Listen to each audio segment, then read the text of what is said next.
Agora nós queremos ouvir o outro vereador eleito na nossa legenda para alegria e satisfação nossa na última eleição, Renato Chico. Obrigado, Léo. Boa tarde, pessoal. Estamos aqui cumprindo a nossa tarefa semanal de prestar contas das nossas atividades na Câmara Municipal. E eu queria dar ênfase, eu sei que o Paulo Pinheiro já falou sobre isso, acredito que o Leonardo também tenha falado, mas eu acho que essa semana o momento mais relevante da nossa atuação na Câmara Municipal foi ontem, durante a votação do tombamento da aldeia Maracanã. O debate sobre o tombamento da aldeia Maracanã, na verdade, acho que ele tem dois debates, né? Um diz respeito especificamente à ocupação daquele prédio, ao destino que vai ser dado ao antigo Museu do Índio, e o outro debate diz respeito ao projeto de privatização do complexo do Maracanã. As duas coisas estão ligadas, né? Mas antes eu queria primeiro falar sobre essa questão do prédio do Museu do Índio. Por que é importante conservar o prédio do antigo Museu do Índio? Porque tem muita gente que olha aquilo ali e fala, pô, aquilo ali é um prédio velho, né? É um prédio abandonado, é melhor virar estacionamento mesmo, porque o projeto é esse, né? Demolir o prédio para virar estacionamento. Só que a gente precisa aprender a dar importância para a conservação da nossa memória, para a conservação da nossa história. O povo que não tem memória, o povo que não tem história, é um povo facilmente dominado, não é, por outros povos, por outras histórias, por outras culturas.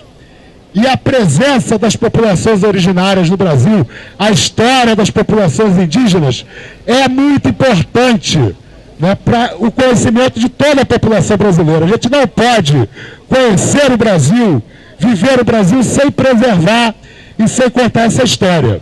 E vejam só, o futebol chegou no Brasil no início do século XX, né? Final do XIX, início do século XX. As Olimpíadas modernas são também do final do século XIX, do início do século XX.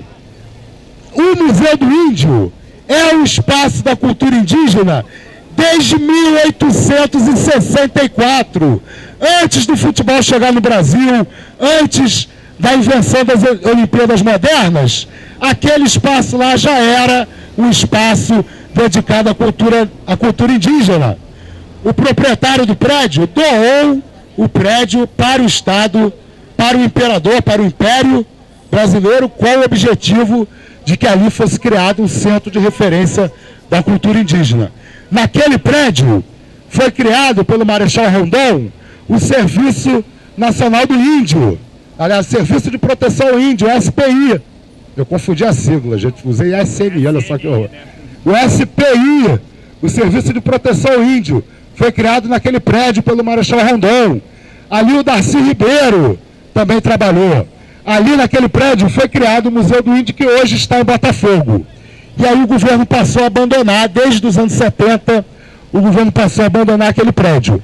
Só que em 2006, ou seja, não foi ontem, já tem 7 anos, um grupo indígena ocupou aquele prédio, ocupou aquele espaço, limpou aquele espaço, contribuiu inclusive para a segurança no entorno do Maracanã, porque aquele espaço estava sendo utilizado inclusive como esconderijo, né? O pessoal fazia pequenos furtos e corria para lá, né? Limparam aquilo ali, conservaram, sem nenhum apoio do poder público. Claro que não puderam restaurar o prédio, né? Sem o apoio do poder público, mas construíram inclusive ocas em volta do prédio principal para servir de abrigo, de moradia para eles.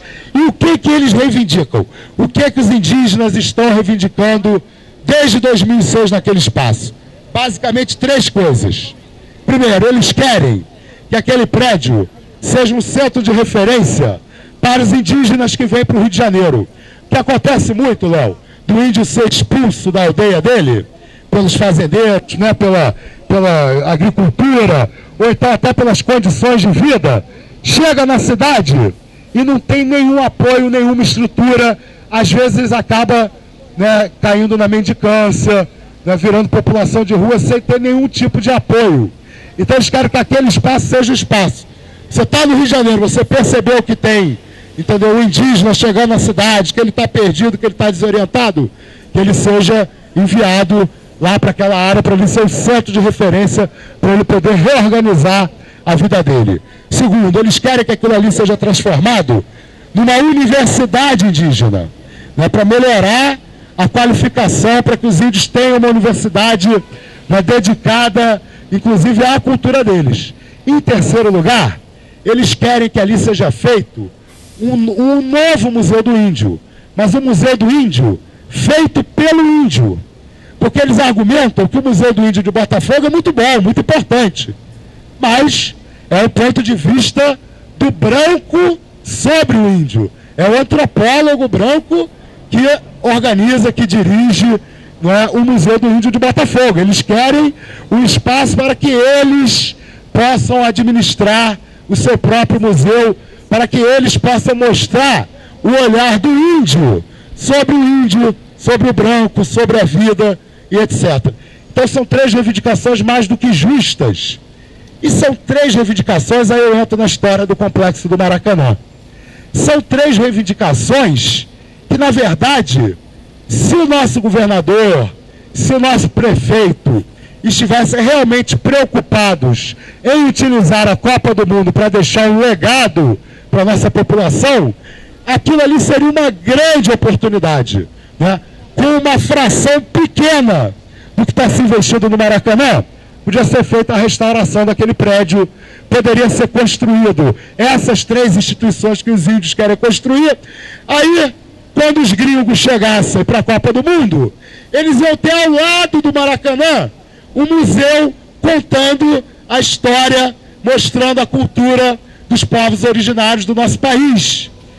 E eu fico impressionado, porque os nossos governos sempre falam que, eu concordo, que o Rio de Janeiro tem uma vocação turística, tem uma forte vocação turística. Só que turista gosta de cultura, gosta de história, não é? O Rio de Janeiro recebe 2 milhões de visitantes por ano, Paris recebe 80 milhões de visitantes por ano. 80 milhões, por quê? Porque as pessoas querem ir lá visitar os museus, né? Querem ir no Louvre, querem conhecer os locais históricos da cidade, não é? Querem ver o Arco do Triunfo, a Torre Eiffel. Aqui no Rio de Janeiro, a gente tem na região metropolitana do Rio de Janeiro, tantos museus quanto na região metropolitana de Paris. Só que os nossos museus estão destruídos, abandonados, mal conservados, sem equipe técnica, né, suficiente para trabalhar no acervo, para conservar o acervo. E o nosso turismo, ele acaba se reduzindo aqui, ó, ao turismo de paisagem, né, o cara vem aqui para ver a paisagem, e ao turismo sexual. A gente não pode, né, nunca colocar essa verdade debaixo do tapete, não é? Boa parte do turismo no Rio de Janeiro é o pior tipo de turismo que existe, não é? Inclusive a gente cansou de ver propagandas oficiais do Brasil, fora do Brasil, em que aparecem, né, as mulheres de biquíni na praia de Copacabana, estimulando justamente o turismo sexual. Então a prefeitura, o governo do estado, ao tentar derrubar o Museu do Índio, agora eles querem fazer ali um museu olímpico, né? Quer dizer, descaracterizar totalmente a utilização histórica daquele prédio para fazer um museu olímpico. Isso vai na contramão, né, de mudar o turismo do Rio de Janeiro, de fazer com que a gente atraia mais turistas e que a gente atraia turistas para, né, a cidade, para conhecer os marcos históricos, né, para conhecer a paisagem, é claro, mas não para vir atrás da prostituição.